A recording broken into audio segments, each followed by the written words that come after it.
Okay, in this video I'm going to go over what the expectations are for the presentation. So we're going to talk about different slides and where people go wrong and what you need to do in order to do it properly. So for example, here on the strategic overview slide, first thing to remember is to make sure that you sort all of your products and the percent that they represent of sales in descending order. Okay, so make sure your table just looks like this. Notice how they start at 28.46, then go down to 21.55, 10.8, 10.09, 10.3, 9.7, 4.96. Okay, so that's the one thing that's important. The other thing is make sure that you hand draw your own perceptual map. Don't cut and paste one from the Capstone Courier or from other sources. Draw one from scratch in PowerPoint using the Shapes tool. And with that, make sure that these are the various segments, that they are positioned the way that they are in your perceptual map in CapSim. So this is the low-tech, this is the traditional, this is the high-tech, this is the performance, and this is the size segment. Okay? And then you should put your individual products that are in each segment and where you intend to move them, and what this arrow points to as to where these are going to be moving in the future. Okay, so that's how you do your perceptual map. The other thing to remember is when you give your niche cost leader strategy here, this section here, you should be talking about, basically what the strategy means, but then also, who your top performer was, also the any new products that you intend to introduce or have introduced over the last few years. Okay. Now here on the forecast versus actual slide, that was a mistake. It's not supposed to be a 3-year average, but on the actual versus forecast slide, the main problem here that people have is getting the variances wrong. If you have a variable cost, a cost that is higher than your forecast, well then that's unfavorable. And if you look at here, they did this properly. 775 is higher than what was forecast, so that's unfavorable. Same with the period cost. 140 is bigger than what they forecasted at 132, so you would have unfavorable. And by the way you pronounce these numbers is millions and then as a percentage. I'm sorry, millions and then point and then a number. So this would be 1.0. If this was 1,500,152, this would be 1.5 million. I'm going to go into that in more detail later on, but make sure that you're pronouncing things right. Don't give all the digits and all the detail. Okay, so that's for the forecast and actual slide. One other thing, don't just go through and read through what this is. Sales were forecasted at 1 million. Actual was 1 million. The variance was $44,000. I mean, don't just go through and read it all like that. That's boring. What you need to do instead is give the patterns, and you could say that on average that your sales variances and profitability variances were all favorable. The cost variances were unfavorable, but that's because your sales were slightly higher. Okay, that's how I would say that slide. I would not go through all of these individual details in every row. We can read. Okay, and your comparative financial analysis, this is what it looks like. One thing to remember again is that SG&A as a percent of sales, if this number if your number is bigger than the industry average, well then what that means is that's unfavorable. But if it's less than the industry average, that means it's favorable. So you can see this is one thing that this group got wrong right here. The industry average was 13.6 million. 13.6%. Digby's was 4.9%, so that meant that their sales, general, and administrative expense as a percentage of sales was lower than the industry average, which means that this should be an F for favorable. Okay, so beware of these expense categories, because because you see a negative variance doesn't mean that it's unfavorable. You have to look at the numbers and reason through whether they're favorable or unfavorable. So the rest of these, I believe that they did these correctly. Okay, so let's look at one other item here. See this row? The industry average emergency loan was 21.7 million, and that's how you should pronounce it, 21.7 million.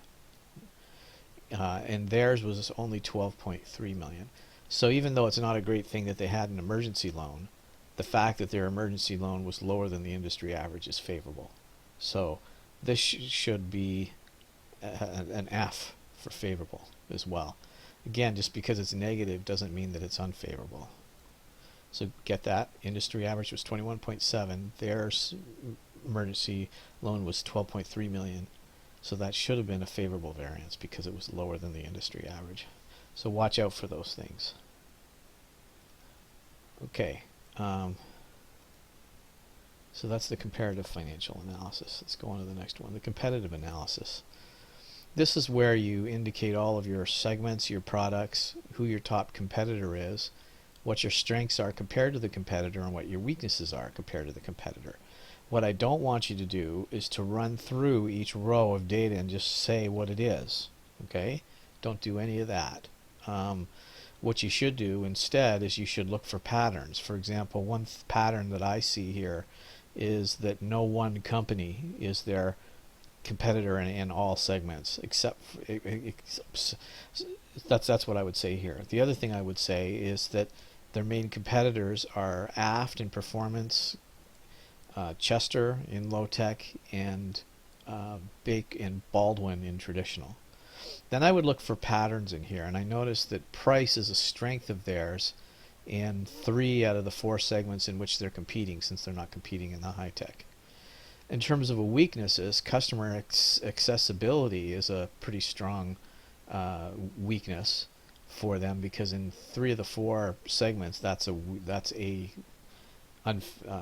negative weakness for that company, for this particular company. Okay, so you see how I didn't read through all this. What I did instead was I looked for the patterns in it, and I shared the patterns in my verbalization of this slide. Okay, now let's look at another slide here. Cash flow from operating activities. Now they should be consistent here. Cash flow from operating activities. Okay, let's talk a little bit about this slide. First of all, again, you don't go through and just say in 2021 we had like 6 million in sales, and then in 2022 we had 15 million, and then it fell, and you don't go through all that like that. What you do is you give me all years that you have, and then you just explain the last 2 years to me. Okay, so what I would do is I would look at this slide, and I would probably say what you're looking for are for trends and for what happened in the most recent 2 years. So what I would comment on is I would say, as you can see, there's been generally an upward trend in our cash flow from operating activities. In 2027, we had cash flow of about $42.5 million, and then it fell slightly in 2028 to about $32 million. Now, what was the cause of this high number here? Well, the cause of this high number was because we had extremely high sales and good profitability. It fell here in this year because we spent money on research and development on a couple products and TQM programs, which ate into our cash flow from operating activities. Okay, so you see how I kind of just mentioned the trend, and then what I did was I mentioned what happened in the last 2 years and what caused it. Now here's the part that you need to understand. There is a document on how to read the cash flow slides, but this, I'm going to say it here as well. For the cash flow from operating slide, research and development and TQM are actually cash outflows. And they're not investing activities or financing activities, they're operating activities. So any money you spend on R&D and TQM, you expense it in the year that you spent it. Another way of looking at what causes the cash flow from operating activities is it's all the income statement elements except for depreciation, plus any investment in working capital. So if you invest a lot in inventory, in production, and you get a lot of inventory that doesn't sell, that hurts your cash flow from operating activities. Okay, so on this slide, negative values are generally considered bad because negative cash flow is never good in your operating activities slide because it shows there's no strength in your core business. Positive figures are always a good sign in the cash flow from operating activity. So in this case, this company was doing really well because their cash flow was increasing.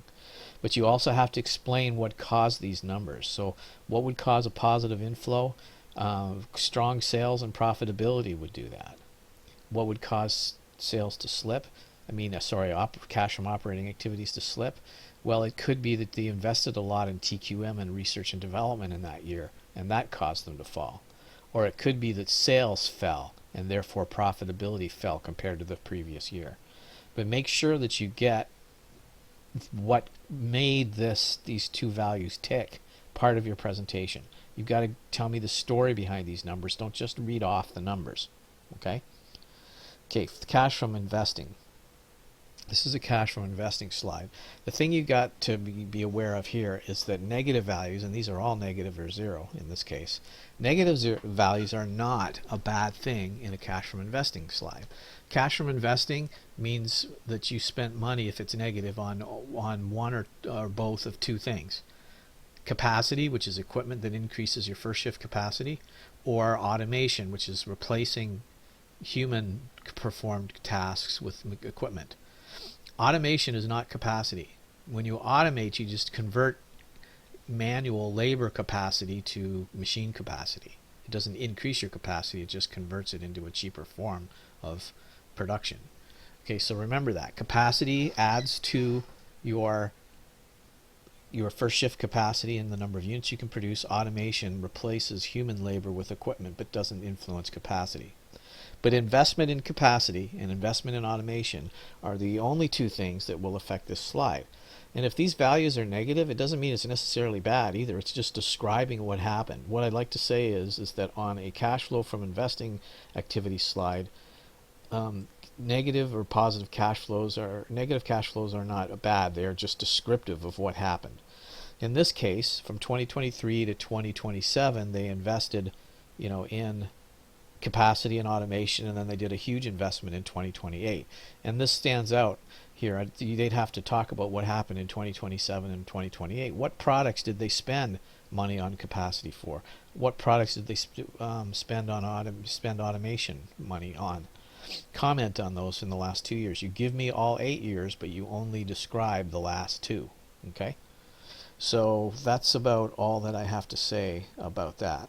Okay, also that zero activity, no investment of any kind, produces zero, which is this in 2021 and 2022, they had no investment.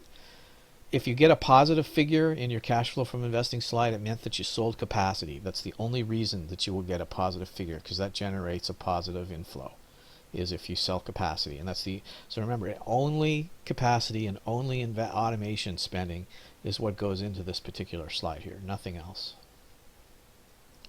Okay, let's have a look at the financing slide now. Okay, so cash from financing activities, what affects this slide is if the numbers are positive, it meant that you either issued stock, issued debt, or took an emergency loan. So you can see that positive figures along here can actually mean something negative if the cause is that you took an emergency loan. So if they had this big cash inflow in 2027 because they took an emergency loan, that would be an unfavorable thing. And if the figures are negative like they were down here, it means you either bought back stock, paid down debt, or issued dividends. Those three things, okay? Don't get these confused with, what's on the investing slide and what's on the cash flow from operating activity slide.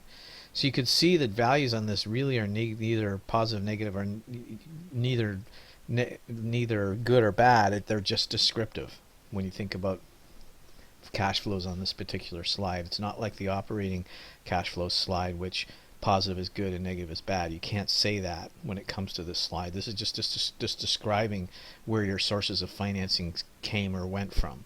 Okay. Now the next one, this slide they've done improperly. You should be giving me your closing cash balance for all 8 or for as many rounds as you have up to the date of this presentation. They've only given me the last 3 when I know that they have 8 rounds. So they should have given me all 8 rounds, but they only gave me the last 3 rounds. You can see here that they had 0 cash in 2028 and 0 cash in 2029. that could have been due to the fact that they took emergency loans in those 2 years. So you've got positive cash flow from financing there. But anyway, you don't have to say much about this slide. Just let me know whether you're in a weak, moderate, or strong cash position. In this case, they're in a very weak cash position because they have zero cash on hand at the present. Generally, a weak cash position is if you have like no cash at all.